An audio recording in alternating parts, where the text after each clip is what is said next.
Support this man, Black media. He makes sure that our stories are told. Thank you for being the voice of Black America, Roland. Stay black. I love y'all. All momentum we have now, we have to keep this going. The video looks phenomenal. See, there's a difference between Black Star Network and Black-owned media and something like CNN. You can't be Black-owned media and be scared. It's time to be smart. Bring your eyeballs home. You dig?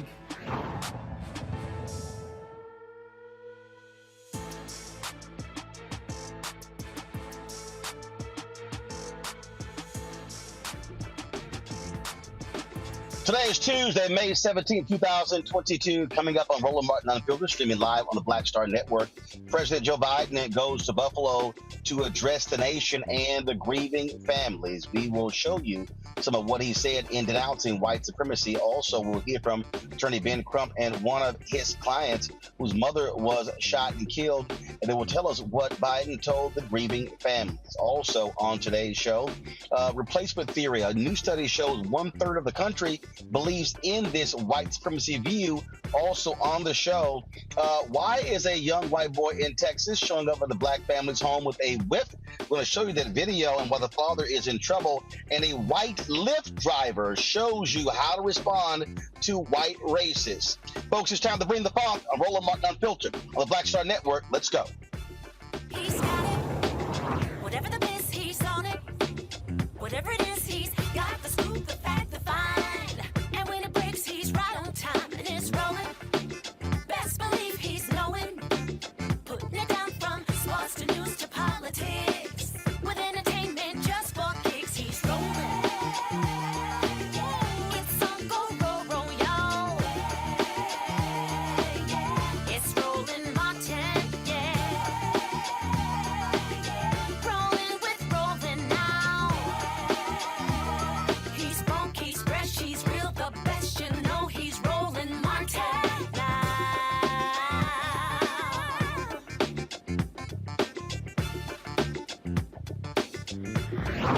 Martin.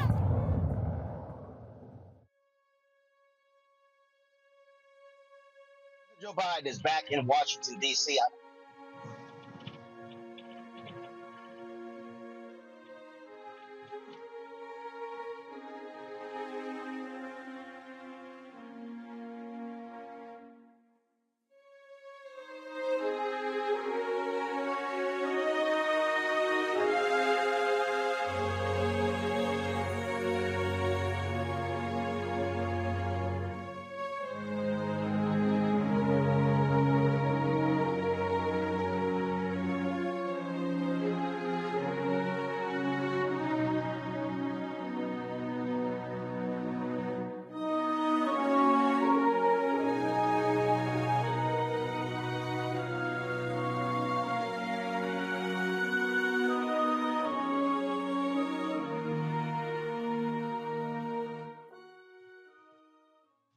President Joe Biden is back in the nation's capital, folks. I'm literally driving by the White House earlier today.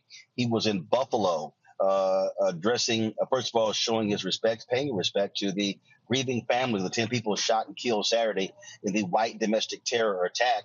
In addition to that, President Biden also spoke about white supremacy and its impact on this country and what needs to be done to get rid of it. One of the folks who was there, of course, was Garnell Whitfield. His mother, Ruth Whitfield, was one of the people shot and killed by this white domestic terrorist. He joins us right now, along with his attorney, Ben Crump. Glad to have both of you on the show. Certainly our condolences, Mr. Whitfield, for what you have had to endure. You're the former fire commissioner there in Buffalo. It is always a difficult task for any sitting president to have to deal with a national tragedy such as this. So if you give us just an indication of how he was received by the families in today's visit to Buffalo. Thank you for having me. President Biden was certainly welcomed here. We're very grateful that he came, expressed his condolences, and identified this as a national issue. We're very thankful for that. He was very empathetic, and he spoke eloquently about white supremacy and a number of things But what we would have wanted him to talk about is an anti-hate crime bill for Black persons in this country. And that was not on the table. And when you say an anti-hate crimes bill for Black folks, of course, there was an anti-hate crimes bill that was signed last year. Many people suggest it was the Asian hate crimes bill, but in fact, it wasn't. But that particular bill, though, dealt with the creation of a national database. How would an anti-hate crimes bill have impacted this? And so, what do you actually want to see Congress do? What would you want to see the president sign? I think where the families and many people around the nation, Roland, are calling for the same attention and detail that went into responding to a tragedy affecting Asian Americans, that the Congress immediately acted. The hope would be that they would make an effort to say we're going to have a anti-Black hate crime bill that would specifically say we're going to put a department, or we're going to put money into looking just at these white supremacist groups that are now starting to proliferate this race replacement theory and going to, I guess, target Black people like Dylan Roof and like this young monster who said, my objective was to kill as many Black people as I could. And we think that there has to be greater attention from the highest officers in the top leadership in America to say, we got to do something about this because this is happening too much. They're starting to radicalize these insecure, young people, young white men to do terrible, senseless acts of violence against Black people. But what you're describing in terms of those resources, that can actually be done without a bill by Congress. You literally can have a shift of resources. And when Trump was there, they actually took money out of the effort targeting white domestic terrorists and shifted towards Muslims. That was an action by that White House. And so this White House can do that. The reason I'm talking about the particular bill you talk about with Asians, many people, I've heard many African Americans call it an Asian anti-hate crime bill, but it actually wasn't. Asians were not even mentioned in it. That hate crime bill actually covered all folks. Really what it did was establish a database.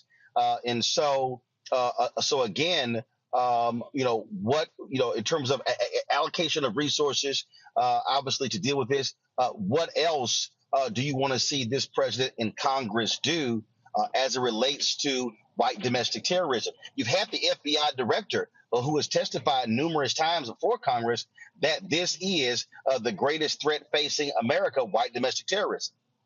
Yeah, and it is domestic terrorism. We have to call it that. But Roland, you know what Black people want to hear? The president and the Democrats who lead Congress say that we are going to address this anti-Black hate crime in America. They want to hear them say that. Oftentimes they don't say that. When it's something where Jewish Americans are attacked, they literally come out and say that. And we keep, saying we got to give our people a reason to go to the polls and vote in these midterms. So this was an opportunity we believe that President Biden should have tried to do everything in his power to assure Black people that I'm speaking directly to this issue for your benefit, because I know he wants our support and they need to demonstrate support and a throated commitment. It should be no question what he's going to use his bully pulpit for on this issue. The thing for me, Garnell, is I actually don't want to just hear them say something. I want to actually see them do something. And so what else do you and the other family members want to see Congress do, want to see New York State do, want to see Buffalo do? Because the reality is, if law enforcement in New York State had done their job, then they could have filed it could have filed the proper paperwork that would not have that would have prevented this 18-year-old man from being able to access a gun. So part of the issue here is also folks being far more aggressive with existing laws to deal with folks like him. Absolutely. There are a number of laws, as you've referenced, already on the books that are not enforced. And so we're asking persons to basically do their jobs, use the authority and the tools that are already in place to help keep our community safe, to monitor these groups and to, call it what it is and stop beating around the bush and call them out. And try their best to identify them early on, and when they identify them, do something about it. And don't just let them, put them away for a moment or two. Just look at them, slap them on the wrist, and put them back out here. This guy had been flagged already. They already knew he had these inclinations, and here he is back out in the streets acting out on them. So we want them to do their jobs. We want them to hold these people accountable, and we want to be able to hold the elected officials and the persons we're talking to accountable. Yeah, and Roland, I would just add this. I think back after the tragic shootings at Parkland and others like Columbine, you saw there be congressional hearings. You saw the president go out and asking for action. It shouldn't be the family's burden to say what should be done.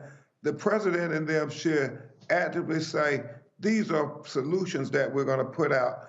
And I know it's a tough issue because, you got this polarization in America, and even more, you got this wave of white supremacy being proliferated by, cable talking heads. You got it, the websites. But you want to see the same level of engagement when you have mass shootings involving white people when it's predominantly black people. And so that is the hope, that we will see that engagement in a profound way. This was a start with the president coming to visit Buffalo today. But here's the reality. We saw more than 20 kids killed in Sandy Hook. We saw what took place there. In Florida. We saw what took place in Santa Fe, Texas. We've had mass shootings across the country, and frankly, Congress has not done anything when it comes to guns. Republicans have been blocking that. You could pass a measure dealing with guns in the House, but the reality is when you have a couple of Democrats or other Democrats who are not going to end the filibuster. And so, this is what this country has done. It has been unwilling to deal with guns. And now you have state legislatures that are passing laws allowing for people to carry concealed guns without even having to have a permit. And so, Garnell, so it is as if, many people said that under Obama, hell, if 20 kids being slaughtered wasn't going to get these folks to move, nothing would.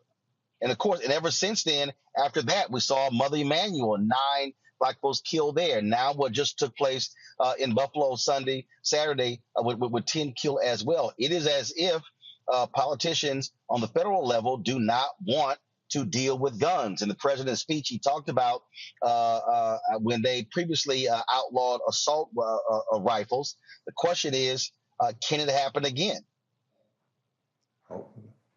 Well, we certainly hope it could happen again.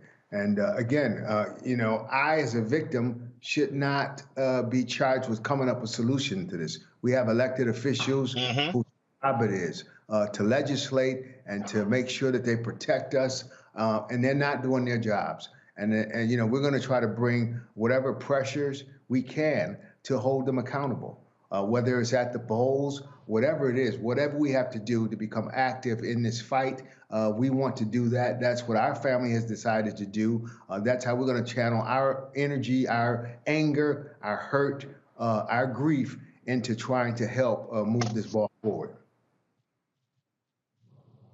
And that, of course, is one of the things that is so important. And so we're going to keep, again, pushing the issue as well. Hopefully you'll see some action by Congress. But when it comes to whether it comes to guns, when it comes to white domestic terrorism, this certainly has to be on the front burner. That is critically important. And so we'll see what the next step is from President Joe Biden as well as Congress. Garnell, we appreciate it. Attorney Ben Crump, we appreciate it as well. Thank you, Roland. And she was an angel of a person. Yes, she was. All righty, then. Well, we again, condolences to you, your family, as well as the other families who have lost folks in this tragic incident. Thank you, Roland Martin. Thank you. All right, folks, as I said, President Joe Biden was in Buffalo today. He spoke for almost 20 minutes. Here is some of what he said today in speaking to the families and addressing the nation. In America, evil will not win, I promise you. Hate will not prevail, and white supremacy will not have the last word. For the evil did come to Buffalo. It's come to all too many places. Manifesting gunmen who massacred innocent people in the name of hateful and perverse ideology, rooted in fear and racism. It's taken so much. 10 lives cut short in a grocery store. Three other wounded by a hate-filled individual who had driven 200 miles from Binghamton in that range to carry out a murderous, racist rampage that he would live stream to the world. What happened here is simple and straightforward. Terrorism. Terrorism. Domestic terrorism. Violence inflicted in the service of hate and the vicious thirst for power that defines one group of people being inherently inferior to any other group. A hate that through the media and politics, the internet, has radicalized, angry, alienated, lost, and isolated individuals into falsely believing that they will be replaced, that's the word, replaced, by the other, by people who don't look like them,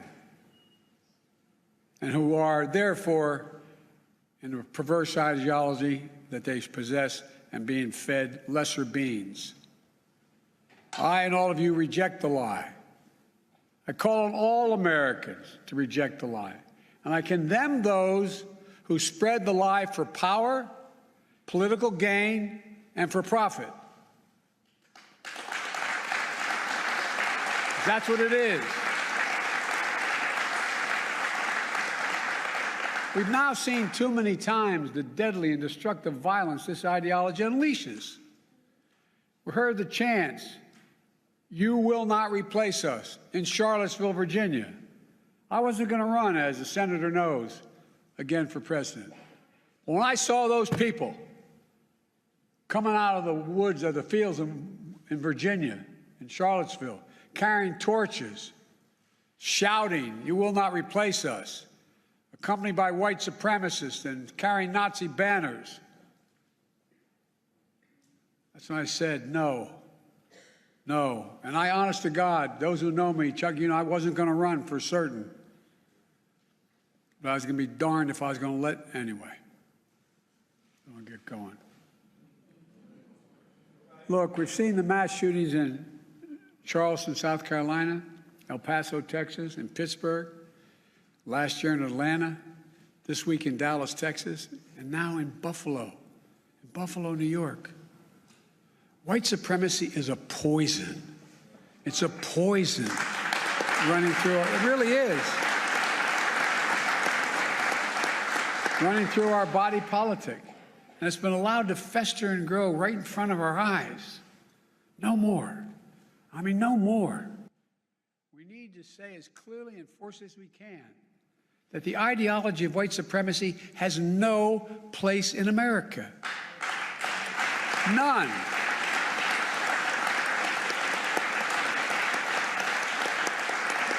And look, failure for us to not say that, failure in saying that, is going to be complicity. Silence is complicity. It's complicity. We cannot remain silent. Our nation's strength has always come from the idea. It's going to sound corny, but think about it. What's the idea of our nation? that we're all children of God. All life, liberty, are universal goods, gifts of God. We didn't get it from a government. We got it from because we exist. We're called upon to defend them. The venom of the haters and their weapons of war, the violence and the words and deeds that stalk our streets, our stores, our schools. This venom, this violence cannot be the story of our time. We cannot allow that to happen. Look, I'm not naive. I know tragedy will come again. It cannot be forever overcome. It cannot be fully understood either. But there are certain things we can do. We can keep assault weapons off our streets. We've done it before. I did it when we passed the crime bill last time, and violence went down, shootings went down. You can't prevent people from being radicalized to violence, but we can address the relentless exploitation of the internet to recruit and mobilize terrorism. We just need to have the courage to do that, to stand up. Look, the American experiment in democracy is in a danger like it hasn't been in my lifetime. It's in danger this hour. Hate and fear are being given too much oxygen by those who pretend to love America, but who don't understand America. To confront the ideology of hate requires caring about all people, not making distinctions. Reverend, the scripture is seeing that we're all part of the divine. Love thy neighbor as thyself. That's the America I know, that Jill knows. And most deserve the most, look, we're the most multiracial, most dynamic nation in the history of the world. Now's the time for the people of all races, from every background, to speak up as a majority in America and reject white supremacy. These actions we've seen in these hate-filled attacks represent the views of a hate-filled minority. We can't allow them to distort America, the real America. We can't allow them to destroy the soul of the nation. As President of the United States, I travel the world all the time. And other nations ask me, heads of state in other countries, ask me, what's going on? What in God's name happened on January 6th? What happened in Buffalo? What happened? They'll ask. We have to refuse to live in a country where black people going about a weekly grocery shopping can be gunned down by weapons of war deployed in a racist cause. We have to refuse to live in a country where fear and lies are packaged for power and for profit. We must all enlist in this great cause of America. This is work that requires all of us, presidents, politicians, commentators, citizens. None of us can stay in the sidelines. We have to resolve that here in Buffalo, that from the tragedy, this tragedy will come hope and light and life. It has to. And that on our watch, the sacred cause of America will never bow, never break, never bend. The American we love, the one we love, will endure. So to the families, from your pain, may we find purpose to live life worthy of the loved ones you lost. From a hymn based on the 91st Psalm that's sung in my church, may he raise you up on eagle's wings and bear you on the breath of dawn, make you to shine like the sun, and hold you in the palm of his hand. That's my wish for us. We can do this if we resolve to do it. If we take on the haters and those who don't even care, it's just about profit and politics. May the soul of the fallen rest in peace and rise in glory. And may God guide the United States of America, now and always. To the families, as my grandpop used to say when I walked out of his home in Scranton, he'd say, Joey, spread the faith. And my grandma would yell, "No, Joey." I mean, he'd say, "Keep the faith." And my grandma would say, "No, Joey, spread the faith. We're thinking of you. Hold on to each other tightly. Stick together. You'll get through this. And we'll make Buffalo and the United States a better place to live than it is today."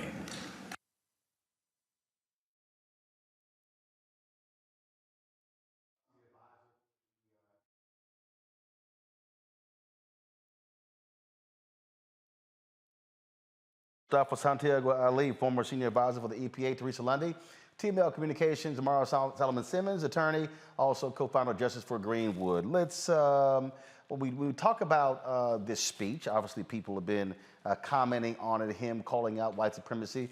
Mustafa, was that enough? No, it was not enough. I appreciate him going to Buffalo. I appreciate, sharing with the country that, white supremacy, white domestic terrorism is real and it's happening. But we also got to get down to the brass tacks. The Department of Justice actually funded a study that came out in February of 2022, which actually talked about mass shootings that were increasing. And they talked about inside of that a number of different dynamics that are going on.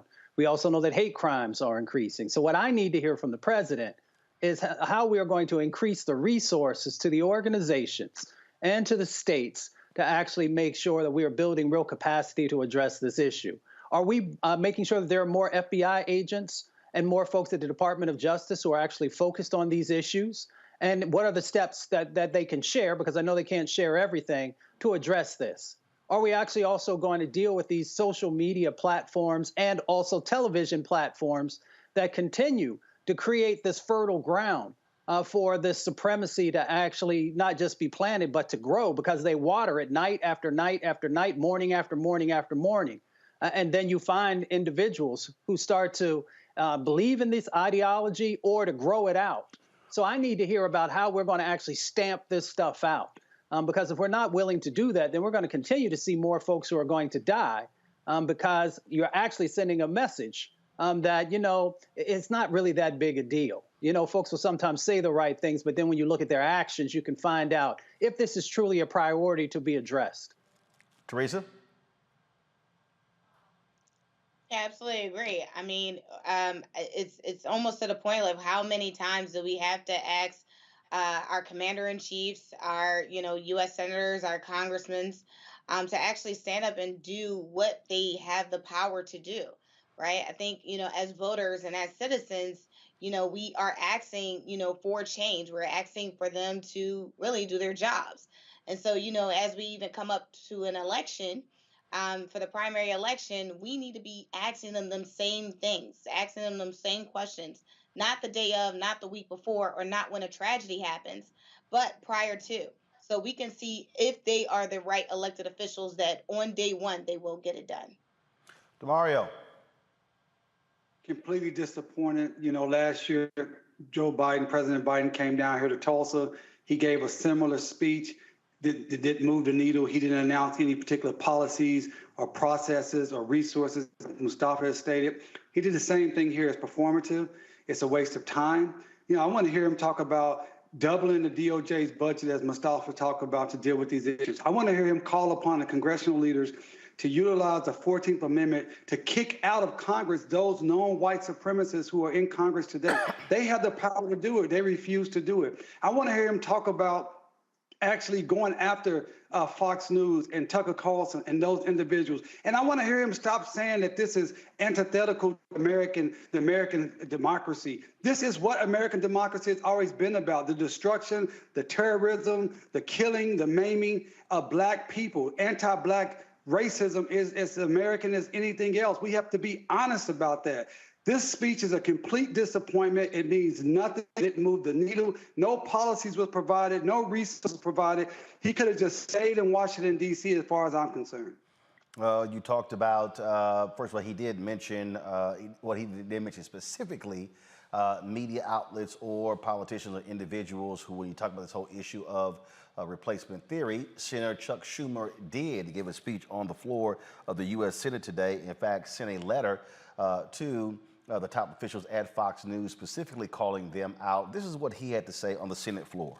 Right, MAGA Republicans argue that people of color and minority communities are somehow posing a threat to the American way of life. This is replacement theory in a nutshell. It is dangerous and a deeply anti-American worldview. It is poisoning minds, people's minds, who spend hours wandering the darkest wastelands of the internet. And let's be clear, it's a message that has also found a special home in several right-wing outlets, and on one cable news channel in particular, Fox News.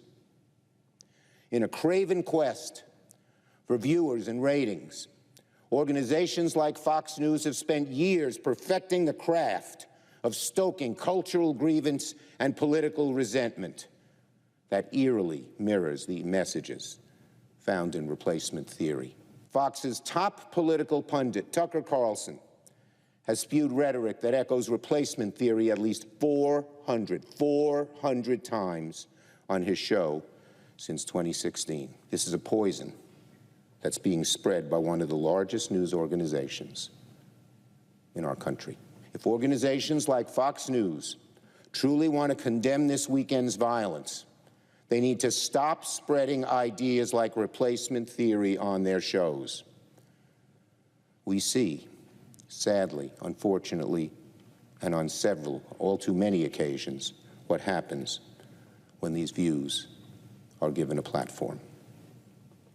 Every single media pundit, every single elected politician, and indeed every single voice of influence in this country should band together to stomp views like replacement theory out of existence.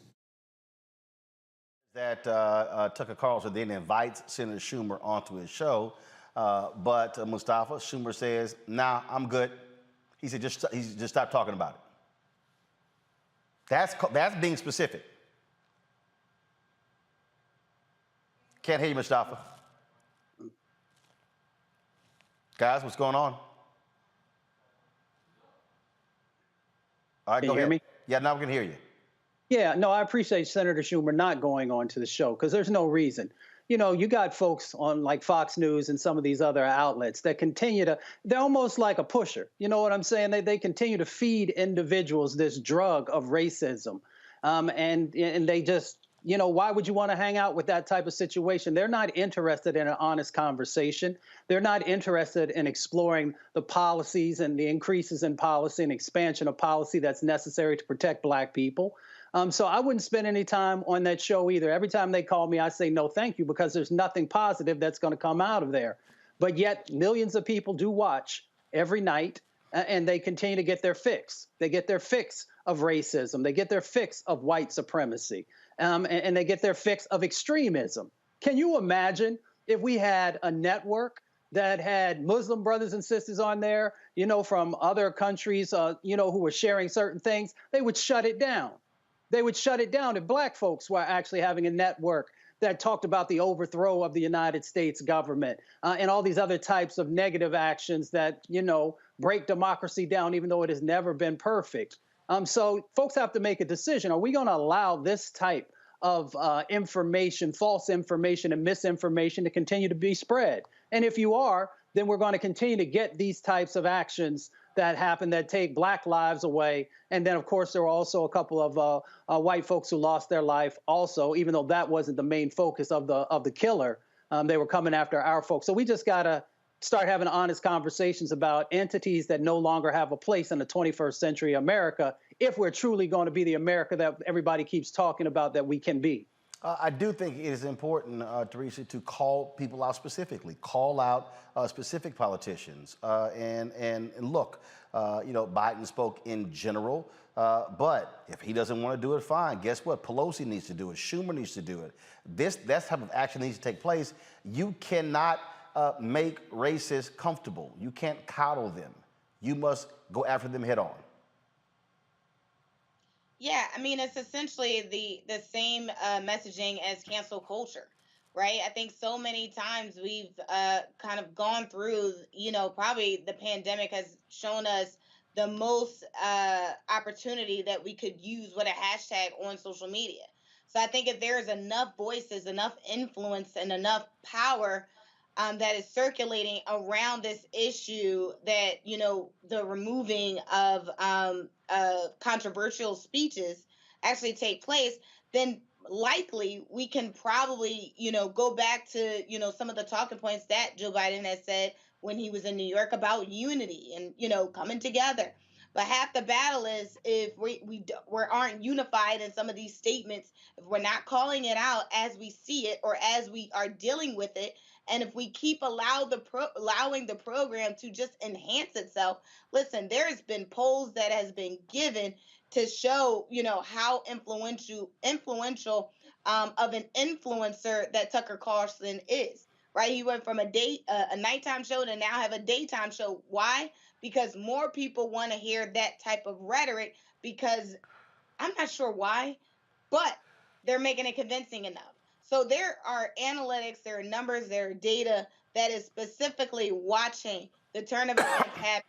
And so if we don't cancel Tucker and the many other mediums, right, it's just not Fox News. We have an entire other, social platforms that are doing the same community forums and blogs and, all these digital mediums that are also playing a part. But again, the loudest of the voice is the one that that millions are watching. That a lot of backers, a lot of funding is behind it. DeMario, again, you got to call folks out, and you got to be specific in doing it, and it has to be consistent, specific and consistent. And it needs to come from the top. And yes, Schumer, Pelosi, it needs to come from President Biden. But here's the same man that last week was talking about he wished he could go back to a time when he was able to have lunch with segregationists. Here's the same man in the speech you just showed us said that this is the worst of American democracy that he can remember in his lifetime. A newsflash, he's 78 years old. 78 years ago, we couldn't even vote. We had Jim Crow. We had all type of lynchings going on a daily basis in America. He is not able to stand up to the time that we're in right now. We need a dynamic leader who speaks clearly and plainly about the issue. And I don't want to even care about this term replacement theory. We need to stay focused. This is anti-black white supremacy. This is not the same as what they're talking about, the people coming over the board and all that. This is the hatred of black people that has been going on since we were snatched and stolen and brought over to this country. We have to be very, very clear. And another thing is we have to, as a people, black people, have a conversation and a plan how we're going to protect ourselves during this particular time, because the federal government is refusing to do it. So the speeches on the House floor, where is the policy? Where is the legislation? Where is the resources to go in and make sure that this stuff does not happen? And let me just say this very, very clearly. They keep trying to say this is a lone wolf, this is one white guy. Man, this is a concerted effort. There is no way an 18-year-old kid could have the wherewithal to do everything he did and be shot numerous times by the police officer. It didn't go into his body, but the impact of having an actual shot hit your body, and he still had the training to withstand that, fire back, and continue on his mission. Man, we in some terrible, scary times, and our leaders are not stepping up to the plate. Well, one of the things that we're going to do is we're going to take a break. We come back, we're going to talk about a poll from the Associated Press that breaks down how a third of the country supports and believes in replacement theory. That's how deeply embedded this white supremacist view is in America. You're watching Roland Martin Unfiltered on the Black Star Network.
Next on A Balanced Life with me, Dr. Jackie, summertime when the living is easy, or is it? Summer vacations, class reunions, kids in summer camp, all fun, but stressful. You need to get into a summer mindset and have a plan. Oh yes, our panel gives us their favorite summer planning hacks. On A Balanced Life with Dr. Jackie here at Black Star Network. Pull up a chair, take your seat. The Black Tape with me, Dr. Greg Carr, here on the Black Star Network. Every week, we'll take a deeper dive into the world we're living in. Join the conversation only on the Black Star Network.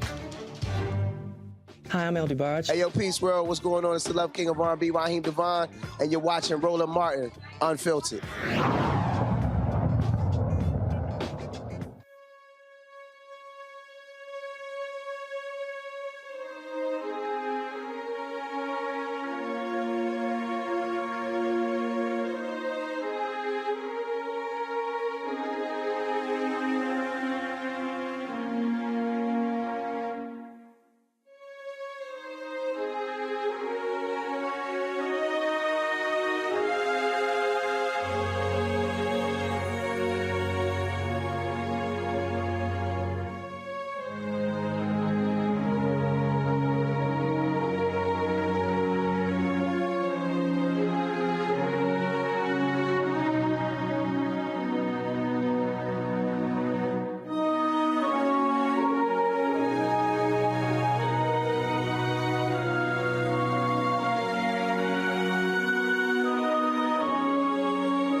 Folks at the Associated Press and the NRC Center for Public Affairs Research released this study.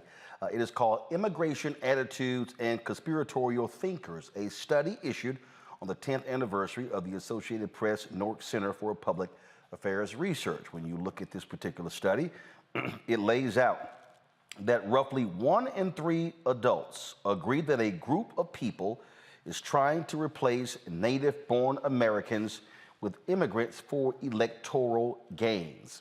A similar share, 29%, also expressed concern that an increase in immigration is leading to native-born Americans losing economic, political, and cultural influences. These two key measures tap into the core arguments of replacement theory, a decades-old idea which posits that there is a group of powerful people in this country who are trying to permanently alter the culture and voting strength of native-born Americans by bringing in large groups of immigrants. The study indicates about 1 in 5, 17% adults agree with both of these central tenets.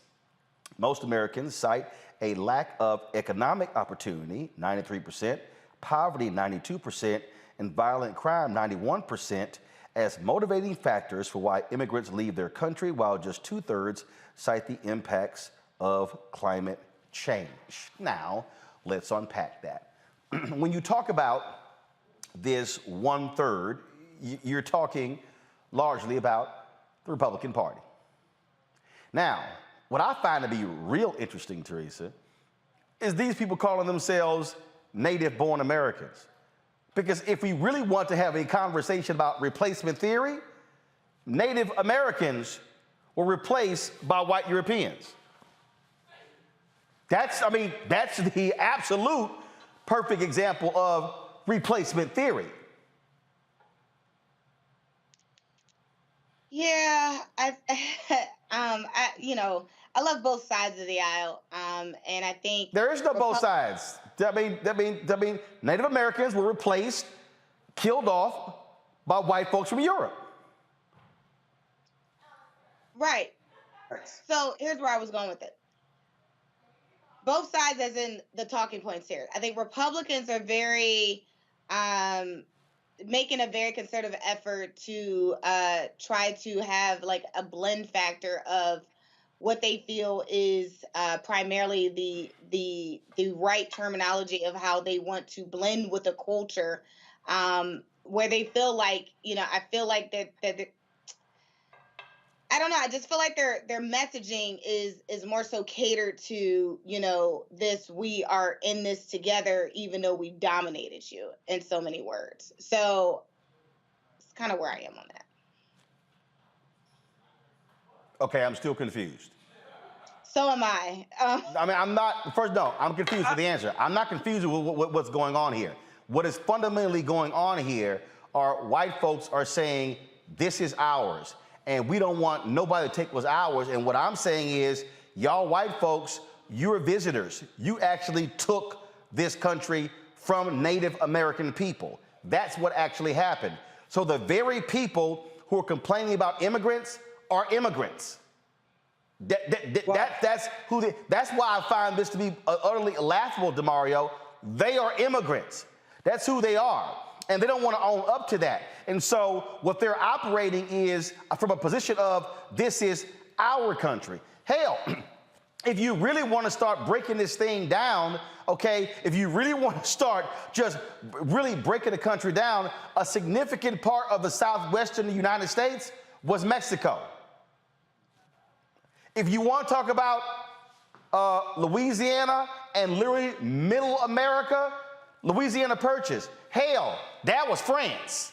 If we really want to start talking about how the United States was conceived, so this idea of replacement theory, hell, the entire country was this whole country was replacement theory. It was built on replacement theory. It was completely destroying Native Americans to take it over. Sorry, I read a history book. I think that's what Teresa is saying. Go ahead, Teresa. Yeah, so I agree with that, but I also think we look at gentrification today, right? Gentrification today is if folks decide to, and again, I guess white people decide that they want to change an area and make it better, they are absolutely replacing, Black and brown people. But they don't call it replacement, they call it improvement. And so some of their talking points is this. Essentially, what is the song that they had to sing in elementary school? This land is our land. It's just like, it's not, going back to Christopher Columbus. Like we have so much American history that says, yes, we came here, we replaced it, and we've upgraded or we made our claim to it because you didn't realize what you had.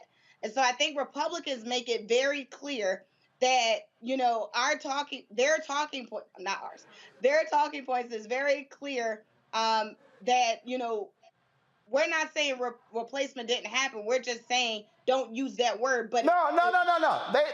Let's be clear. They don't even want to own up to actually what happened. No, their position is exactly what I have been saying, that scene from The Good Shepherd. That is, when he said, what do y'all have? The United States. The rest of y'all are just visiting. White Americans have this view that this ours. Right. This is their view, DeMario. We built this. When in fact, you didn't build it. You didn't build it. You actually stole it. That's what actually happened. You didn't build it. And so that's what you have. And so what they're now saying is, we built this and we don't want nobody else coming in, when the reality is, guess what? White people ain't having babies. And you cannot, and what we're discussing right now in the United States, Europe has been dealing with in the last 10 to 15 years, where European nations have not been happy at all with African immigration. Well, guess what? Italians, Germans, Irish, the French, y'all stop screwing. So your countries literally are diminishing because your population is diminishing. Anybody who understands basic math knows you cannot continue to have a country if you are dwindling in population. You actually have to have an influx of new people. White folks ain't about to start having 5, 8, 10 kids each to try to catch up. It ain't happening. So the future of America is going to be based upon immigration. Why? Because the past was based upon immigration. I think we're missing the point. This is not about replacement. This is not about babies. This is about power. And no. people We're not missing the point. That's all. That's all a part of it. No, we ain't missing the point. But the numbers doesn't matter. White people have shown for the last 500 years throughout the nation, throughout the world, they don't mind being a numerical minority as long as they can maintain power. That's why everything that they're doing now is to enshrine minority rule. And that's why we got to stay focused on what is really happening here. It is white supremacy. You know, when we use the new terms, replacement theory, I don't even get into all of that because it's good old-fashioned white supremacy. Right. That they've been practicing for 500 years. But here's the package it different. Right. I think that's what Teresa was saying. They're packaging up in a way to say, oh, native-born Americans. So they don't have to come out and say, hey, us white people don't want to not be in power anymore. And what I'm saying, well, first of all, obviously, when you control the media apparatus, then you can frame the conversation any way you want to frame it, because that's the whole deal. What I am saying, though, is we have to call it what it is, and understanding exactly what's going on here. Part of the problem here, Mustafa, as I've watched this again, is when people sort of want to dance around it. For instance, I have said for years that you've got to tell folks in media, stop being afraid to say white. The whole conversation we had last week on the working class, oh, they've used that as a phrase instead of saying white. You mean white. Just go ahead and say white. But the reality is, because everything in America, anything that's been deemed non-black or non-Latino, they call it mainstream. You people say, oh, mainstream media. No, white media. They mainstream. People say mainstream media, multicultural. Well, if multicultural means people of color, what the hell is this? White.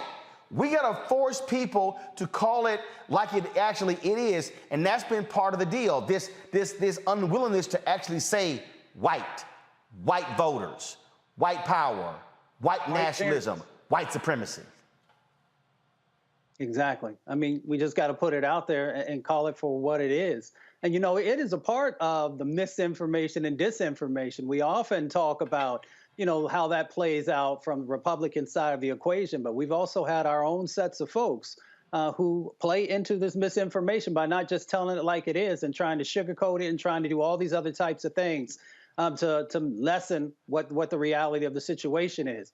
Part of that disinformation is also what's currently being shared.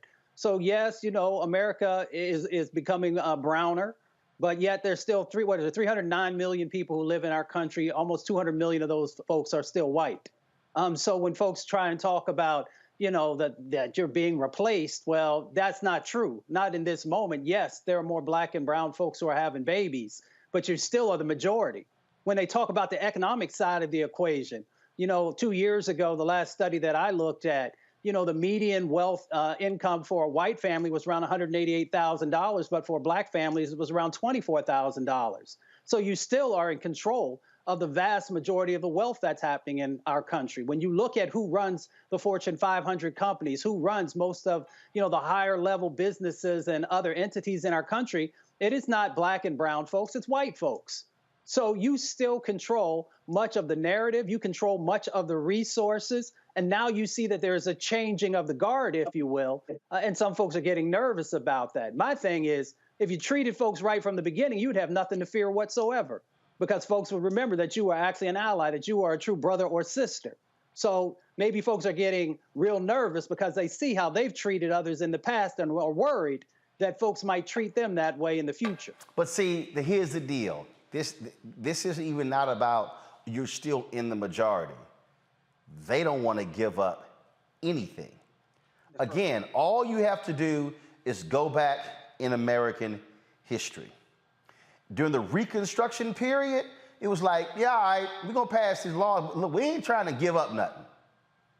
They ain't trying to give up nothing. Then all of a sudden, when Mississippi, black people were reelected in Mississippi, Constitutional Convention, 1890. Oh, hell no.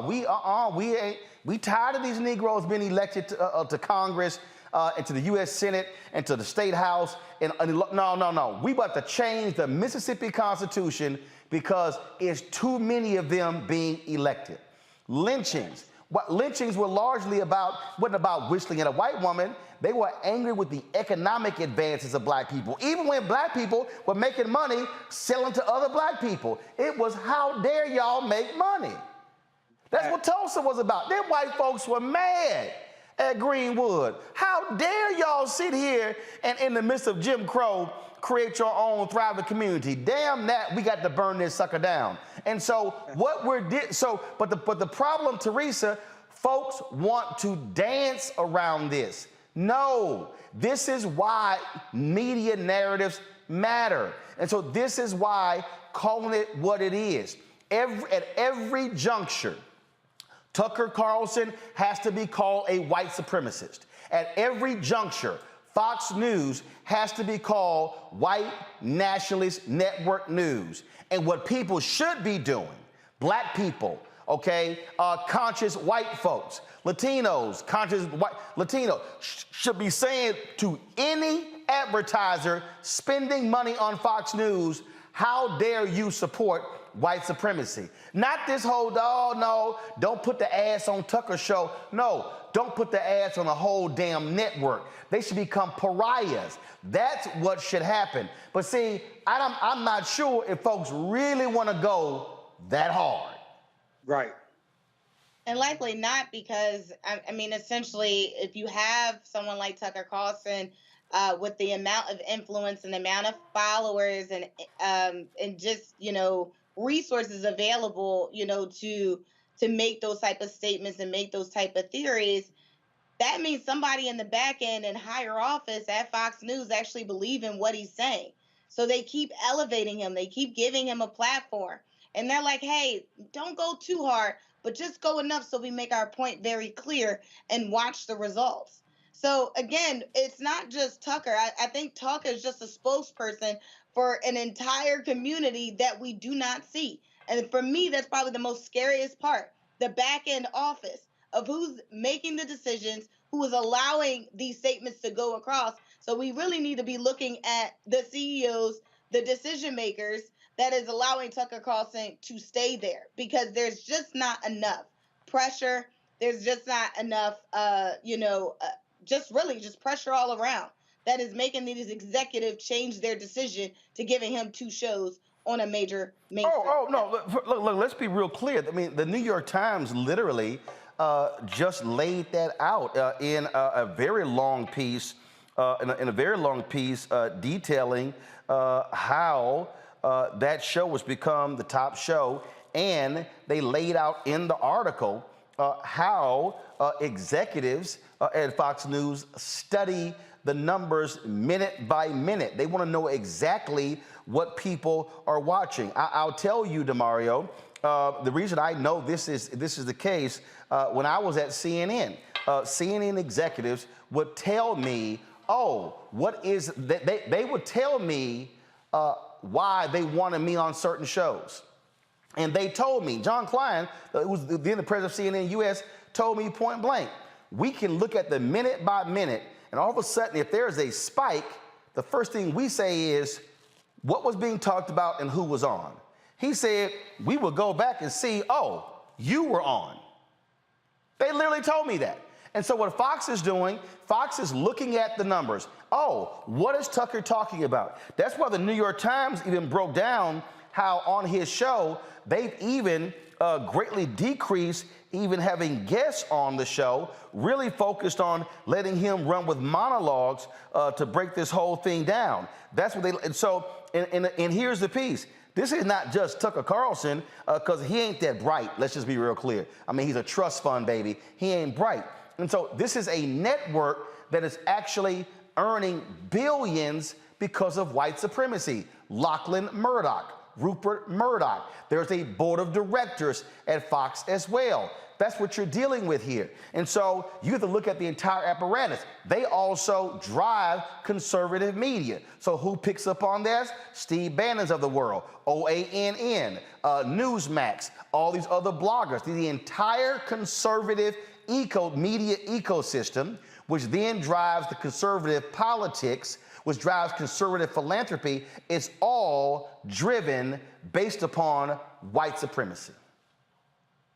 Absolutely. And, what's a sad deal is pretty complicated because, as you stated, the companies that are funding by advertising dollars have lots of black people working there. They have, particularly the consumer companies, they're using our athletes and our entertainers to push their goods. And we're so intertwined into this system that it's very difficult for us to stand outside and really understand what are our unique, specific interests that need to be taken care of. So it's very difficult for people who have a big position, we call them exceptional Negroes, Roland, at these corporations and say, hey, make a decision. Say we're not going to actually provide any more advertising dollars to Fox News. It's very difficult. But again, I want to go back to our elected leaders. But hold on. Wait.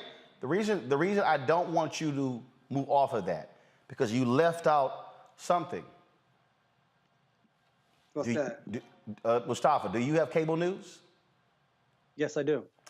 Teresa, do you have cable news? Yes. Demario, do you have cable news? Through Sling, yes, I guess so. You're paying for Fox News. Automatically. Here's what people don't understand. More than 50% of a cable network's revenue comes from subscription fees. Every single month. So here's the deal. If Fox News is, let's see here. I'm going to pull it up here. I'm going to show you so you can understand. Let's see. How much does Fox News get per subscriber? That's why there's something called Unfox My Cable Box. Okay? Now we're not talking about people who are paying for Fox Nation, $5.99. What we're talking about is how much they're making. So this is a 2020 daily cost story. And what people don't understand is that Fox gets what's called carriage fees, meaning if Fox is in, let's say, 90 million homes. So here it is. This is Angela Caruso. This is a tweet that he actually sent out, and this is on March 30th, 2020. So this is what it says. MSNBC gets 33 cents per cable subscriber, okay? So that means that if MSNBC is in, let's say, 100 million homes, okay? That means that MSNBC is getting 33 cents for all 100 million every single month. And let's say the carriage agreement is a 5 to 7 year carriage agreement. That means that MSNBC is going to get that money every single month for 5 to 7 years. CNN gets anywhere between 70 and 90 cents per month per cable subscriber. Fox News gets more than $2 a month per cable subscribers. So if Fox News, and when you say carry, what I mean by that, people watching, that means Xfinity, Charter, that means Comcast, Verizon, AT&T, all of the cable systems in America. That means that if they're getting $2 a month, Fox News, from money that you're paying, that means that when you pay your cable bill, $2 of your cable bill is going to Fox News every month. So for everybody who's watching and everybody who's on this panel, if you are paying for cable news, you are actually funding Fox News. So if they are in 100 million homes, that means that Fox News is receiving $200 million a month in cable subscription or carriage fees. That means that they are receiving more than $1 billion a year. We ain't even talking about advertising. solely from cable fees. That's why there are people out there who are saying, unbundle cable, who are saying, I want to be able to drop Fox News from my system. That's why when DirecTV dropped OANN, they lost it and they got pissed off. Why? Because 90% of the revenue of right-wing, crazy, deranged OANN were derived from the cable, from the carriage fees AT&T were paying them by carrying them on DirecTV. So the reality is, it's not just the advertisers. If you're paying for cable, you are funding Fox News. Now, DeMario, go ahead. Well, you just taught me something there. I don't have cable, so I'm glad I'm not paying for No. You actually do. If you check your system, if Fox News is on your Sling TV, the monthly fee that you pay, some of that money is going to Fox News. I don't know if they're there. I've never watched them, but I will say this. I want to get back to our elected officials. You asked a question earlier. Should Chuck Schumer, he decided not to go on Tucker Carlson's show. I think he should have done that. He should have went on there as a white leader and talked to the people that Tucker Carlson talks to on a daily basis. It doesn't matter what Tucker Carlson says. It's about the audience to get on there and to go into the lion's den and tell these folks what they're doing is wrong and that he's going to do something about it. Because at the end of the day, as consumers, we could try to boycott, we could say unbundle us to Fox, those things. But we have elected leaders that we've elected. They have power that they're not utilizing. I'm tired of seeing them give speeches and tweets, make legislation, fight for it. Even if it goes down in flames and it doesn't be voted out of committee or whatnot, still fight for it. File lawsuits based upon, the 13th Amendment. Not only did it outlaw enslavement, unless you get a felony, of course, but it also outlaws the vestiges of slavery, the badges of slavery. And this is the things that Fox and these other organizations promote, the badges of slavery. File lawsuits on them. If we lose them, that's okay, but still fight. Again, get these non-white supremacists out of Congress. The 14th Amendment, I believe it's Section 3, gives the Congress the power to do it. Yet, the congressional leader, Nancy Pelosi, she's last week quoted the video. We saw it. I saw it. I'm sure you saw it, Roland. She's saying, no, we need a good, strong Republican Party. Why? We need strong people that want to be good for the American people, give us health care, education, access to jobs, and keep us safe. Not necessarily if they need to be Republicans or Democrats. That does not matter. These people have shown that they don't care about America, democracy. They care about power, period. Now, this is where I agree. Where I agree with DeMario, I do believe in taking the fight to where they are. And that is, Senator Schumer should have said, sure, Tucker, let's go. Let's go. See, y'all got to understand, Fox News don't call me. There's a reason. Oh, there's a reason. I can tell you right now, several people who've gone on Tucker Carlson's show. Jason, University of Maryland. Jason actually is on Tucker's show a lot. Jason told Tucker like, I don't think he likes me. Jason said, no, invite him. Y'all, Laura Ingraham, Sean Hannity, Tucker Carlson, they're like, no, we ain't inviting him. We ain't inviting that one.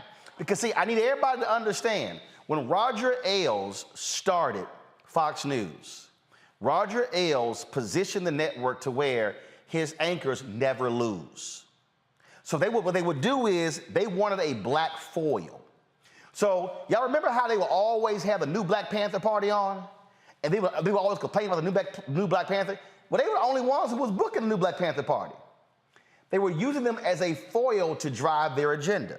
And so their strategy, and I'm not calling anybody who's gone on Fox, I'm not calling you weak, but I'm trying to explain to you how they book. They purposely don't want strong black voices. What they want is they want black voices who are going to either be combative or be weak and not engage them and go to war with them with words. And so that's what they do. And so If you all of a sudden, you too strong, yeah, don't invite her back. Because see, their whole deal, they want to make black people look incompetent. They want to make black people look crazy, deranged, loud, yelling, screaming. What they can't handle is when someone comes on and is providing a level of facts. That's why Kennedy, libertarian, yeah, she ain't gonna call Roe. None of them gonna call me. The only Fox show that I've done more than once, I did Bill O'Reilly's show several times before I went on CNN. Megyn Kelly had me on her show because after when Roger Ailes fired, they were gonna give her anything that she wanted. And she's like, put on Roland Martin. And then they had me on several times. But I'm gonna show you what they do. What they do is they had me on, and right before I went on the air, we need you to take this position. That's not my position. Well, like they were frantic. They wanted me to support something Hillary Clinton. I'm like, I don't support it. What are you talking about? So you gotta understand the game that's being played. What you're seeing on Fox is deliberate manipulation. It is state-sponsored propaganda. That's what you're seeing. And so in order to counter that, you gotta be willing to take them on. And so people lose sight of this fact.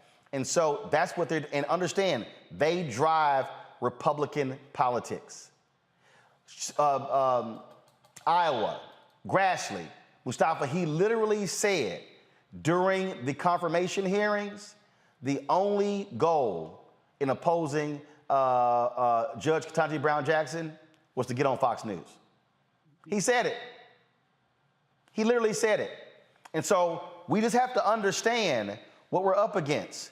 When you have the highest rated cable network, not cable news, cable network, they are a disinformation propaganda vehicle that then drives the entire conservative ecosystem. And so that's the war that we are in, Mustafa, and we gotta understand how they're being funded.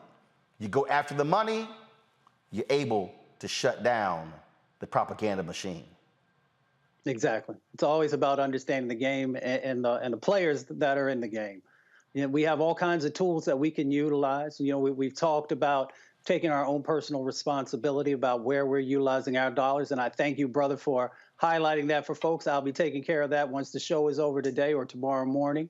We also got to understand that we got to hold the FCC accountable for them making sure that they're doing a better job because they have an enforcement branch. Except they don't have power over cable.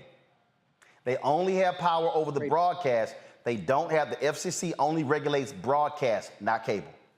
Right. Yeah, and I was speaking in the broader context of all these different media forms that are out there, you know, whether it's on the radio or a number of others, that we need to be taking a comprehensive set of actions to address what's going on. And then, of course, the advertising aspect that we talked about. But it comes down to understanding the game and understanding what their ultimate goal is. And we've been talking about power. We've been talking about money. And we've been talking about also how they're trying to make sure that they institutionalize the Republican platform, you know, and all the things that happen inside of our country.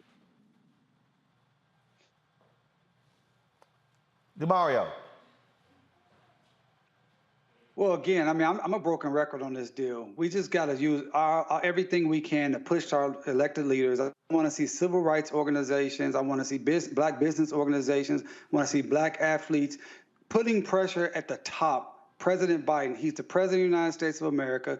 He came to Tulsa last year for the centennial. He made promises that have not been kept. He talked about hate, and hate can never win. But hate is winning right now because hate has always won in America. White supremacy has been reigning supreme. Only the times that we've beaten it back, we've been very specific when we had very strong leadership from the top. I always say this, that the greatest president to me in the history for black people was Lyndon Baines Johnson. And many reasons why he did what he did, but he was very clean, clear, and concise about what he was trying to do and the positions he took. We need that from the top. We need the president to call people out by name. We need the president to call upon the congressional leaders to get out, to kick out the white supremacists out of Congress. We need the president to, hey, if the FCC doesn't have the jurisdiction over cable news, then, hey, we need a bill for that.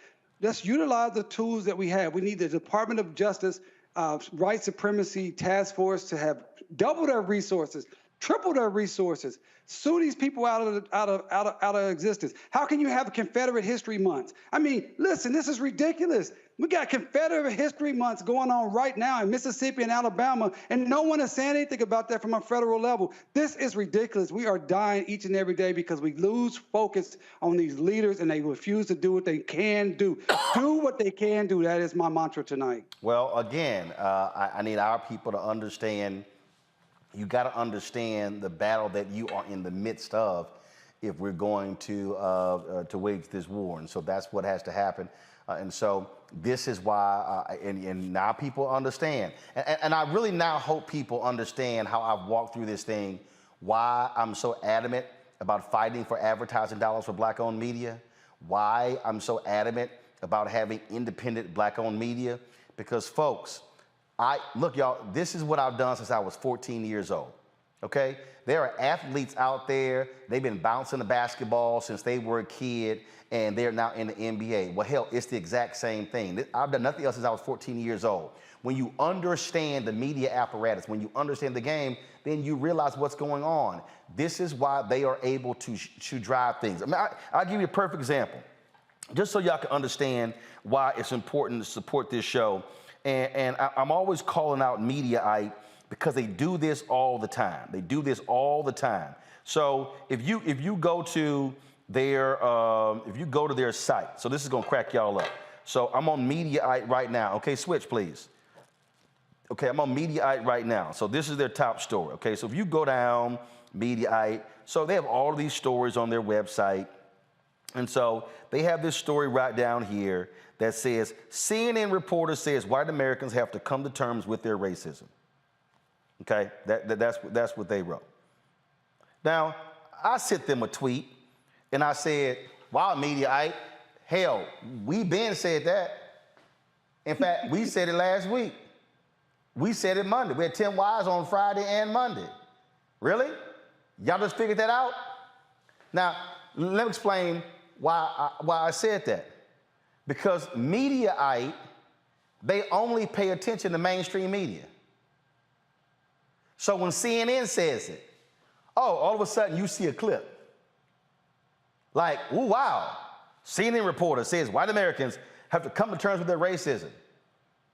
We've been ahead of them. Hell, we've been saying that for a very long time. Do you see Mediaite writing those stories up saying, what was said on Roland Martin Unfiltered? On the Black Star Network? Nope. Nope. And so this is how these third-party sites further reinforce what you see on mainstream media.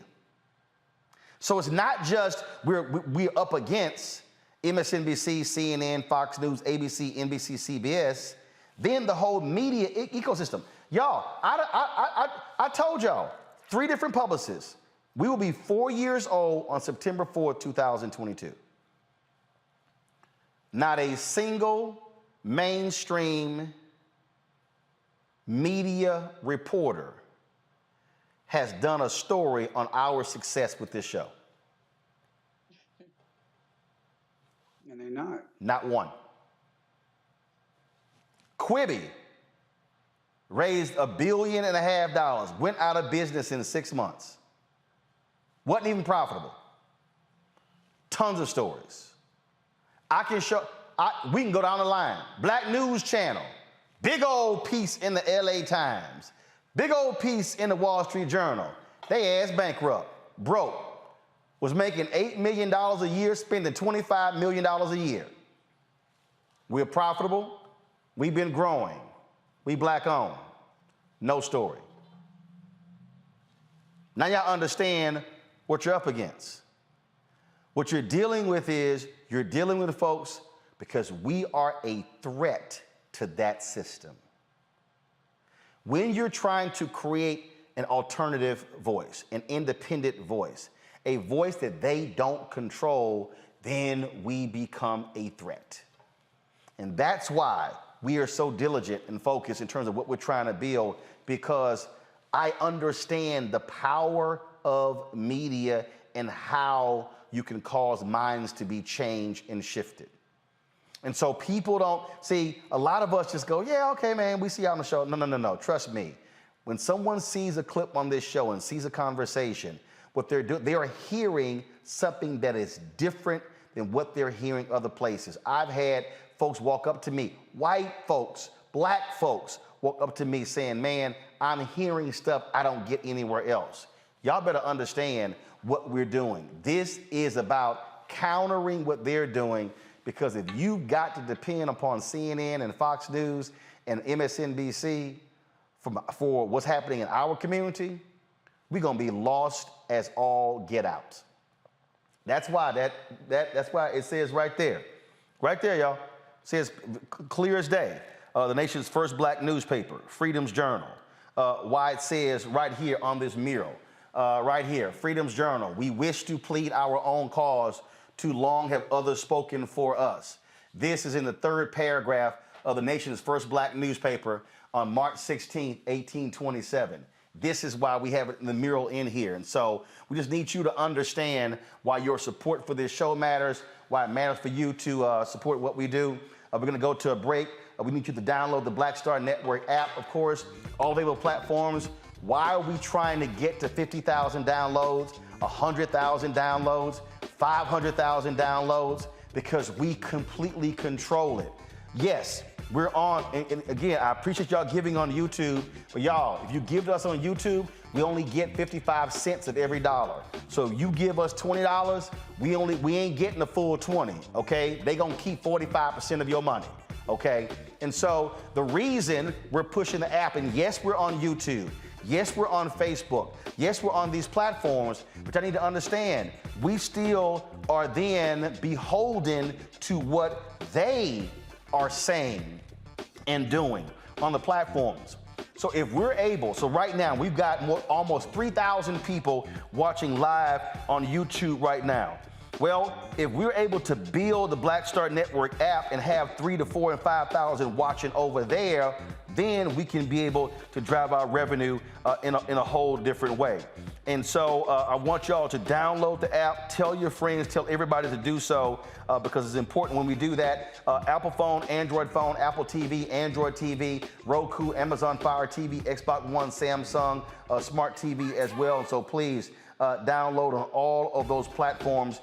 And when I'm telling you how these things are going, I'm trying to show you right now, because y'all think I'm lying. Facebook is deliberately suppressing our numbers. Matter of fact, I'm looking on here. I'm trying to pull it up. Are we even live on Facebook right now? See, I told y'all. Okay, perfect example. I'm trying to look for us on Facebook right now. Facebook is blocking us. We've been averaging only 200 to 300 views a day on Facebook, even though I got 1.3 million followers on Facebook. Because what Facebook wants to do, they want me to pay to boost to the people who already follow me. Y'all got to understand the media game. That's what they're doing. And so it's crazy. Yeah, because I was looking, we're not even on Facebook right now. We literally are not live on Facebook right now. We're not live. And the crazy thing is, we didn't play anything to get blocked. I wonder what's up with that Facebook. So that's what the dollars matter. They matter, folks. Please join our Bring the Funk fan club, where every dollar you give goes to support this show. You want to send a check or money order to send to P.O. Box 57196, Washington, D.C. 20037-0196. Cash App is $RM Unfiltered. PayPal is R Martin Unfiltered. Venmo is RM Unfiltered. Zelle is Roland at RolandSMartin.com. Roland at RolandMartinUnfiltered.com. We'll be right back.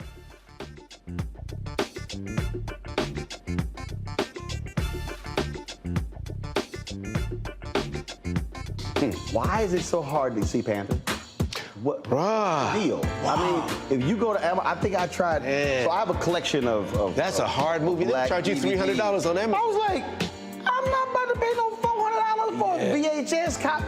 Yeah. What's the deal? Man, it is interesting, Roland. It is the movie they don't want you to see.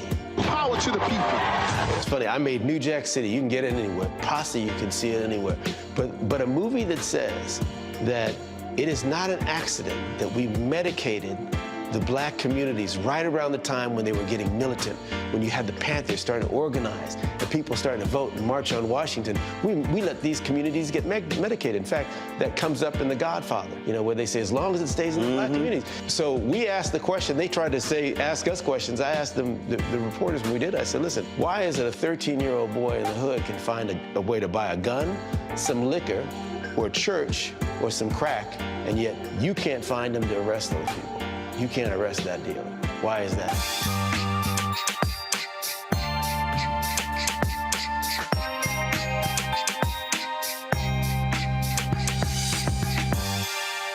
Hi, I'm Teresa Griffin. Hi, my name is LaToya Luckett, and you're watching Roland Martin Unfiltered.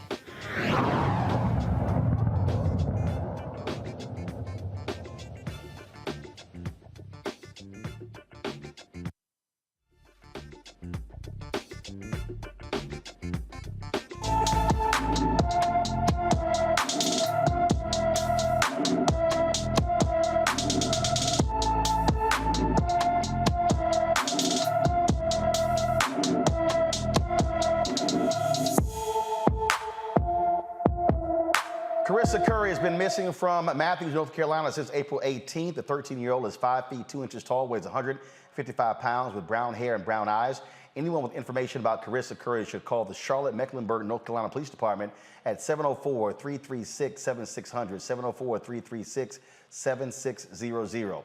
In Tennessee, a Knoxville cop lied about his reason for arresting a black college student. And last August, Trinity Clark was tackled, assaulted, and left topless by Officer Joseph Roberts. This is the video right here, the arrest video.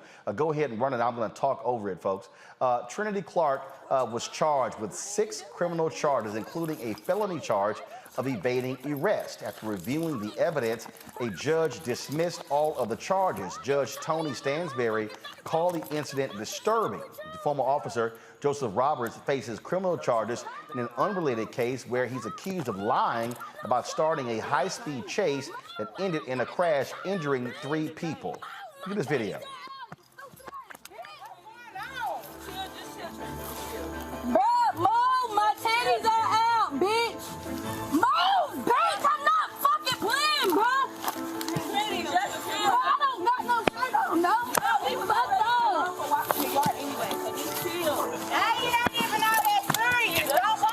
Exposing her breast, she was yelling to cover up, and again, this cop straight up lied, and the judge blasted him. Let's go to Louisiana, but 3 former Louisiana state troopers face excessive charges for beating a black man in 2020. Jacob Brown, Dakota DeMoss, and George Cam Harper accused of beating Antonio Harris during a traffic stop. The ex-state troopers are on video slapping, punching, and kneeing Harris in his back, even though he was not resisting. The officers exchanged text messages saying Harris would have nightmares about the incident. Now they have nightmares, DeMario. Man, I'm telling you, Roland, I'm already in a real difficult headspace with the images from Buffalo, and seeing that young lady being humiliated like that. It's getting so overwhelming. And this is again why I've just continued to be a broken record on this deal. The DOJ, Department of Justice, need to be coming in on all these cases, filing charges, and prosecuting these people to the full extent of the law. Stop utilizing the excuse that we don't know if we can win. Stop utilizing the excuse that we don't want to get involved in state-based or state charges. Utilize the awesome power of the federal government. Look, Roland and Teresa and Mustafa, I'm tired of seeing billions of dollars and everything going over to Ukraine while our communities are under attack each and every day and nothing is being done. These politicians, the president on down, have the ability, the power to provide resources and policies and laws and enforcement mechanisms that could save our lives and make our lives better, and they're refusing to do it. We have to continually say that to them. Everybody, every civil rights leader, every athlete, everyone that's in this space pushing needs to have the same mantra.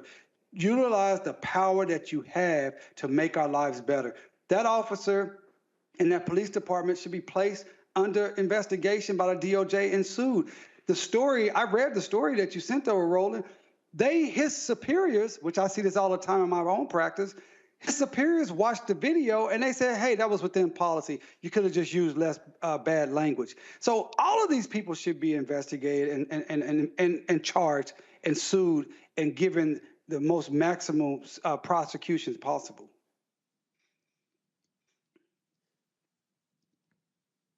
Can't hear you, Roland. I can keep talking if you want me to, though. I didn't want to sit here and cough into the microphone, but we are seeing actions by DOJ. For instance, former Indiana police officer pleads guilty to civil rights offense following assault on arrestee and falsified report. This is what came down on Friday. 31-year-old cop Jeremy Gibson in the Muncie Police Department. Also here, a former Indiana deputy sentenced to 18 months in prison for assaulting inmate inside the Marion County Jail. That also came down on Friday. In the last one, a former Florida police sergeant sentenced for sex crimes against 3 women as well. And so we are seeing a far more aggressive Department of Justice Civil Rights Division under Christian Clark. It's a lot now in terms of what's happening on the criminal side. Not quite sure, but again, what people have to understand during the Trump administration, Mustafa, Jeff Sessions and Bill Barr made it perfectly clear. They were pulling back on everything. They literally said that consent decrees were hurting the morale of police officers. And so that was no effort to hold cops or correction officials responsible for any of their misdeeds. Yep. Sorry. I was just going to say they cut resources and they also began to redefine policy, which plays out in the prioritization of many of these, types of actions that we wanted to see happen. So this Department of Justice is doing a better job. But as DeMario said, we want to make sure that there's additional resources and staff and that the enormity of the job they already have, that they're being able to meet the demand that's out there. That's one side of the equation on the federal level. But we also got to ask the question, when you actually follow a number of these cases, and I've only looked at 3 of them, you also have folks on the state level and local district attorneys who continue to plead down many of these cases for these police officers. So instead of them getting felony possible charges, they're being, taken down to misdemeanors.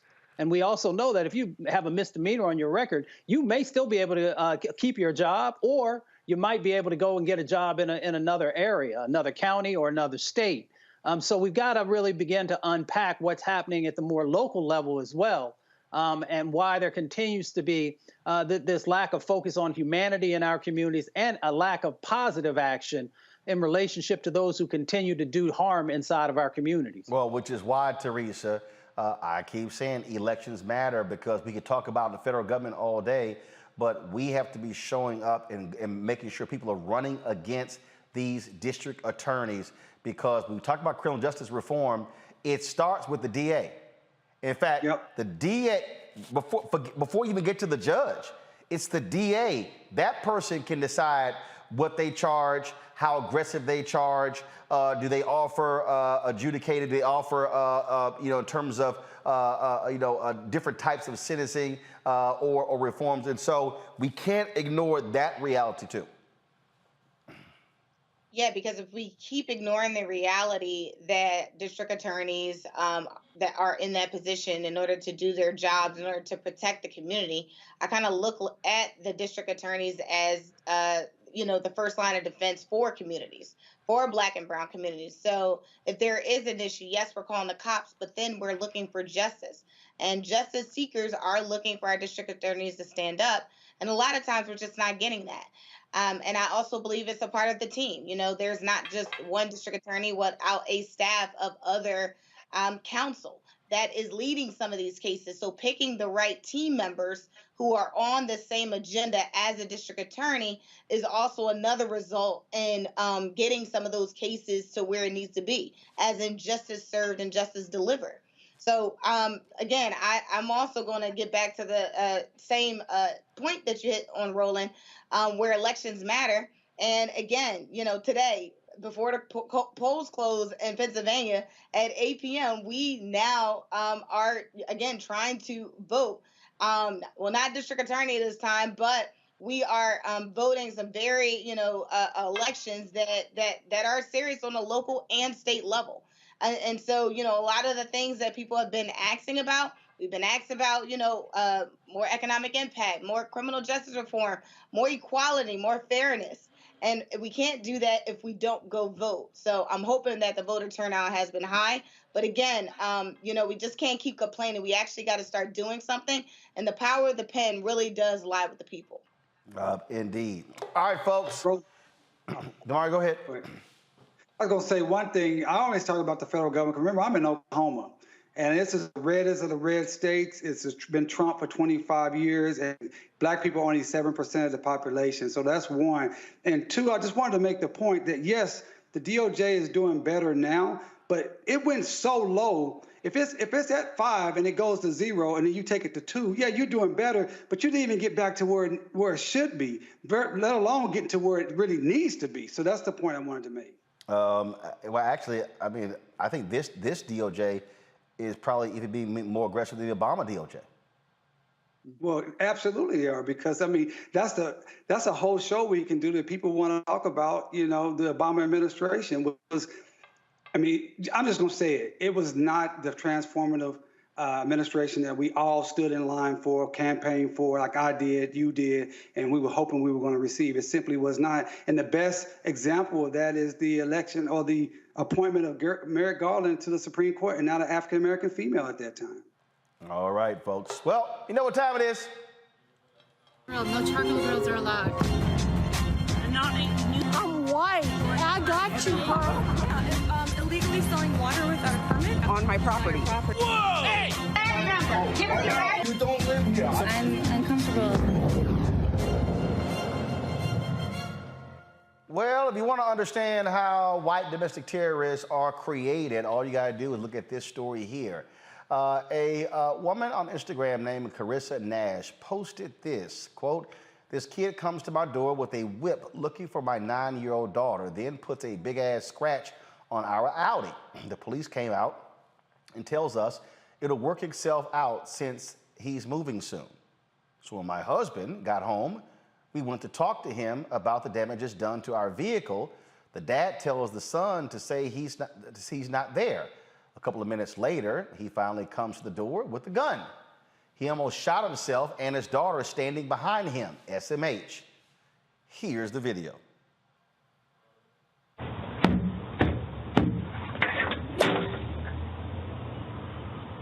have the video too. Is it after? Little boy, you better get your ass from off my porch beating on my door like this. I will call the police. You need to leave. Don't you ever beat on my goddamn door like that. Go. Your son beat on mine. I need to talk about these damages to my car. Your son, let me show you the video. If you come outside and talk like an adult, then maybe we can figure it out. You coming outside with I'm trying to have a conversation with you. You coming outside with Yeah, because I saw the way you started walking up on me. We've already had beef before. We have it on video. All right, get off my property. Seriously, get off my property. Someone came over here with a fucking whip. Bring his ass over here again. Please. What the fuck happened? You have a gun. Come over here on my side and see what the You fuck have a fuck out of here. Fuck you, nigga. Bring your motherfucking ass outside without the gun in. No, baby, get back. Oh my God. Oh my God. Well, the boy's father, Brian Thomas Brunson, has been charged with deadly conduct for reckless discharge of a firearm. And you wonder how these white domestic terrorists grow up to be who they are. That's how, Mustafa. Comes from the roots. And that's what, when we want to make sure that people understand the true history of this country, the disparities and the impacts that happen, we're trying to root out racism by putting a spotlight on it. And when you see small children, they have to learn these types of actions and behaviors. And it comes from their parents and their grandparents. And when you're not willing to address the fullness of what's actually going on, then racism is going to continue to find fertile ground in this country, and you will see it move from generation to generation to generation. And that's why in this moment, something has to change. Teresa. Yeah, you're absolutely right. Racism isn't, something you're born with. It is something learned. The kid looked no more than 12 years old and bold enough to, know what is right from wrong and what is white privilege. And essentially, I'm not sure where he got that whip from. Looked like it came from the bedroom, but nonetheless, he did use it as a weapon.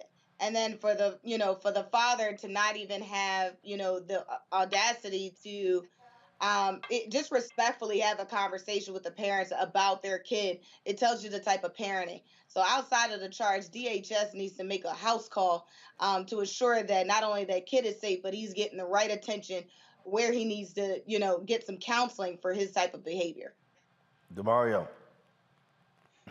Well, from a legal standpoint, this is something that we see all over this country. But Texas is, as you know, Roland, that's your home state.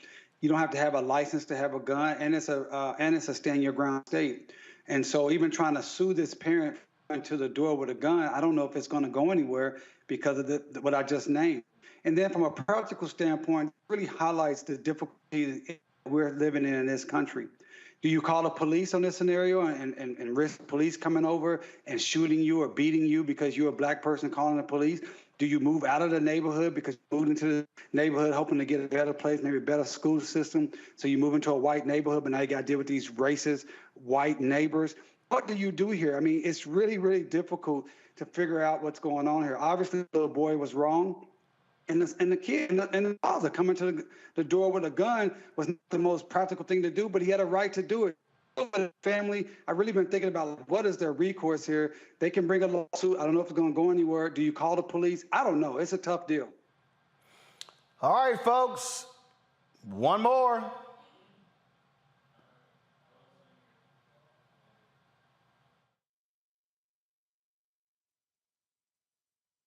No charcoal grills are allowed. I'm white. I got you, Carl. Yeah, illegally selling water without a permit On my property. Whoa! Hey! You don't live here. I'm uncomfortable. All right, then. If you want to know how to respond to white racists and you're white, this is how.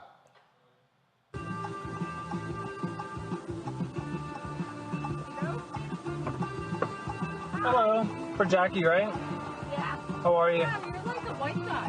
What's that? Are you like a white guy? Excuse me? Are you like a normal guy? Like you speak English? Sorry. No, you can get out of the car. I'm gonna cancel a ride. That's inappropriate. What? It's completely inappropriate. If somebody was not white sitting in the seat, what would be the difference? Are you serious? She said, wow, you're a white guy. That's okay. I'm not going to take the ride. You guys can get out.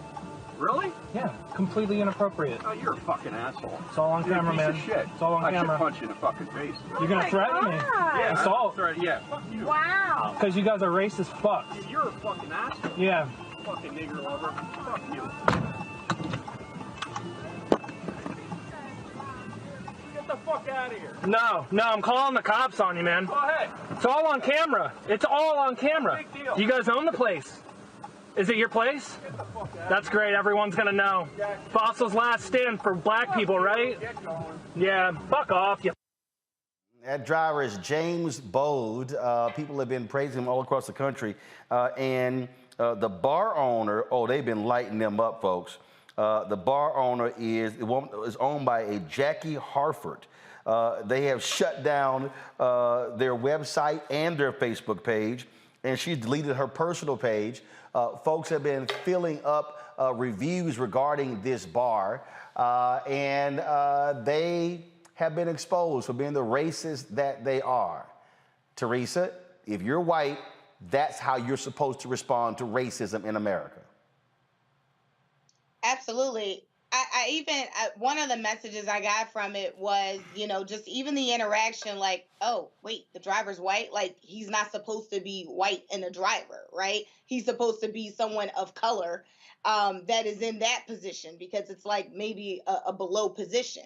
So I got that theme out. But again, again, people are listening. White people are listening, and they're taking action, and I love it. This is the type of, action that gets you invited to the cookout. But I think more so it's about the humanity of it. It's about, racism, calling it out as you see it, and catching it on camera. So well done. The bar's name is Fossil's Last Stand, Mustafa. Folks have been going to the Yelp page, giving them a bunch of 1 stars. They've gotten so many responses. Yelp, frankly, stopped people from being able to post. And Yelp said the business recently received increased public attention, resulting in an influx of people posting their views to this page. So we have temporarily disabled the ability to post here as we work to investigate the content. The site said in a public attention alert, while racism has no place on Yelp and we unequivocally reject racism or discrimination in any form, all reviews on Yelp must reflect an actual firsthand consumer experience. They are being swarmed and they earned it. I always say, if you truly want to hurt racists, hit them in the pocket. There are other actions, of course, but when you hit folks in the pocket, that's when you get their attention. And the other part of it is, again, thank you to that brother for standing up. True allyship means that even when there's no black folks around, that you're doing the right thing, that you're calling out injustice, and that you're pushing back and standing up. So I appreciate that. I hope that can be, a lesson and a blueprint for other white brothers and sisters who say that they are allies for our community, of how they will handle actions in the boardrooms, in the streets and the suites. And we'll see if we have more folks who are actually doing that, then things will begin to change.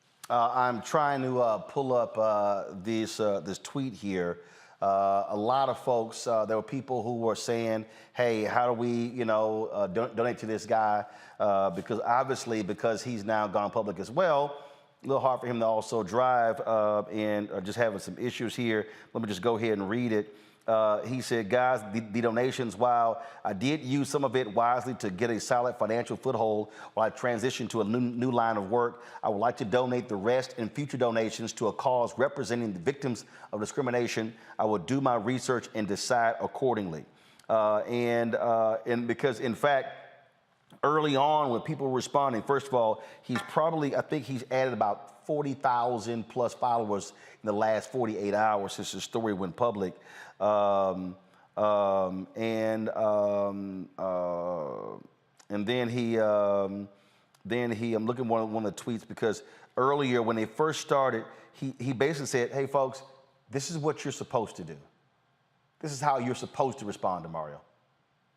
Yeah, I mean, again, this is what we've been talking about all day. When you use the power that you have. The power that he had was say, no, I'm not going to allow you to ride in my car. And he used that power. That's what we want our elected officials to do. That's what we want our leaders to do. Use the power that you have. And the individual that called him a quote unquote nigger lover, he needs to be charged with that is a hate crime, really, because he's basing it on race.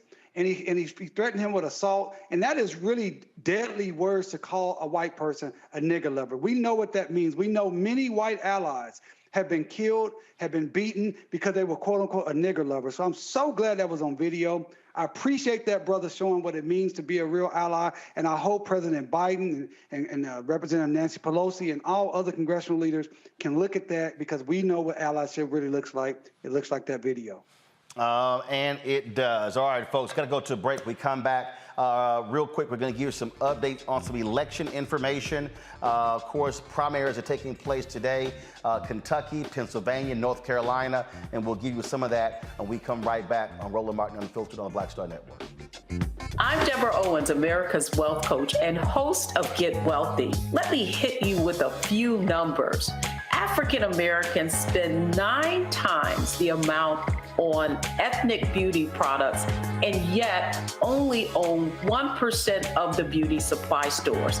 It's an $18 billion industry. On the next Get Wealthy, you're gonna learn and hear from a woman who's turning this obstacle into an opportunity. We literally take you from A to Z on all of the things step by step you need to have in place to open and run a very successful beauty supply store. That's right here with me, Deborah Owens, host of Get Wealthy, only on Black Star Network. We're all all impacted by the culture, whether we know it or not. From politics to music and entertainment, it's a huge part of our lives, and we're going to talk about it every day right here on The Culture with me, Faraji Muhammad, only on the Black Star Network. Ha ha ha ha ha ha ha yeah. Hey, I'm Antonique Smith. What up, Lana Well, and you are watching Roland Martin Unfiltered.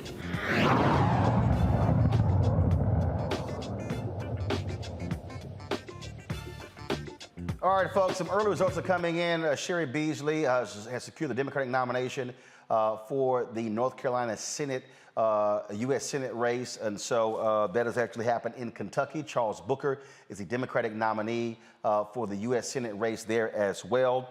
We are waiting to see who is going to win the Democratic nomination for the United States Senate there in Pennsylvania. Lieutenant Governor John Fetterman has been leading in the polls. He's had some significant health issues, announced a stroke on Friday, and they announced today that a pacemaker and defibrillator were being installed in him today. And so that's what's going on there. You also have, on the Republican side, Kathy Barnett, who is a Republican. The Republicans have been going after her big time. They're afraid to death because she's been going up in the numbers and is opposing, of course, Dr. Oz, who Donald Trump endorsed. And so we're looking at this race, a number of these different races. One of the races we're also looking at, Erica Smith, who is trying to get the nomination when it comes to for the position vacating by, of course, G.K. Butterfield, and so we're looking at that race as well. Also, early returns, Madison Cawthorn down 11 points in early returns. That's, of course, the crazy, deranged Republican who has been acting a fool, and so we're watching that race as well. So there's a lot of different races we're watching. We're going to have a full report for you folks tomorrow right here on Roland Martin Unfiltered, unpacking all these different races. You're there in Pennsylvania, Teresa. What are you seeing? What are you hearing?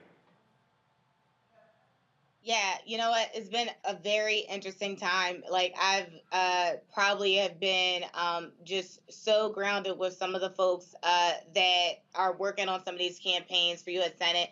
Philadelphia, especially Pittsburgh, is I was not even a battleground state, but we are the highest population right now in terms of getting votes. So, everybody's kind of just been encouraged people to get out the vote. They've been pushing the mail-in ballots. But it does look like Fetterman will come out on top. I know he's had some health issues, but he's been polling great. His folks are still on the ground while he's, been underneath in the hospital, but it looks good. And yes, folks are really, nervous about Kathy Barnett.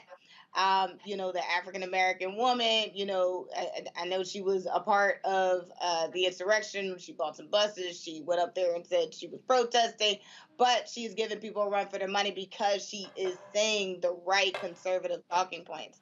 So I think those two are really something to look at. And of course, we have a whole bunch of statewide races with a whole lot of Working Families Party and progressives. That is something that we absolutely need to take a look at, because it looks like the Working Families Party / also a Socialist Party is also trying to make their way into Pennsylvania politics. Good. So, go ahead, Mario.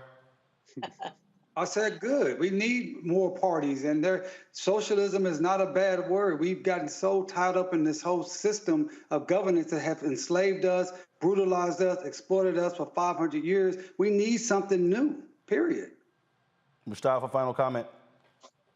We just got to pay attention to these races. They're incredibly important. Pennsylvania is one of those bellwether states, and a lot is actually hanging on that when we come around to both this midterm and then the general election. So these individuals that are going to be in office will have the ability to frame out lots of the directions that will happen in 2024. So we just got to pay attention. We got to stay engaged if we live in Pennsylvania. Call your family if they live in Pennsylvania. Make sure the folks are voting and make sure the folks are registered as we move toward the general. Indeed. All right, folks. Last story here. Some good news. The Gulf Coast Athletic Conference has named its first black woman commissioner. Dr. Kiki Baker-Barnes spent 16 years as Dillard University's athletic director and women's basketball coach. There, she helped the athletics department recover after Hurricane Katrina, established 3 new sports teams, and began an athletic endowment scholarship.